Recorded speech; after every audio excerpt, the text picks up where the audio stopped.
বিগত 20 বছর থেকে একটা রাষ্ট্র এই জালেমদের বিরুদ্ধে লড়াই করেছিল এবং সাম্প্রতিক সময়ে তাদের কারেন্সি মার্কিন ডলারকে ছাড়িয়ে গেছে।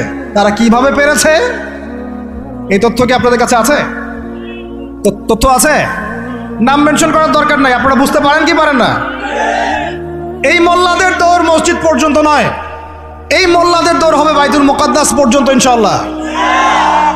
ওইখানে নামাজ না পড়া পর্যন্ত এদের ঘুম হবে না ইনশাআল্লাহ। দেখে নিয়ে এখন কথা হচ্ছে তারা পড়লো কিভাবে? অনেক কারণ, যাকাত ভিত্তিক অর্থনীতি, তারপরে দ্বৈত অর্থনীতি, হালাল অর্থনীতি, দুর্নীতি কমানো, কৃষি ভিত্তিক অর্থনীতি 3 বছরের মধ্যে ঘুরে দাঁড়িয়েছে, মাত্র 3 বছরের মধ্যে।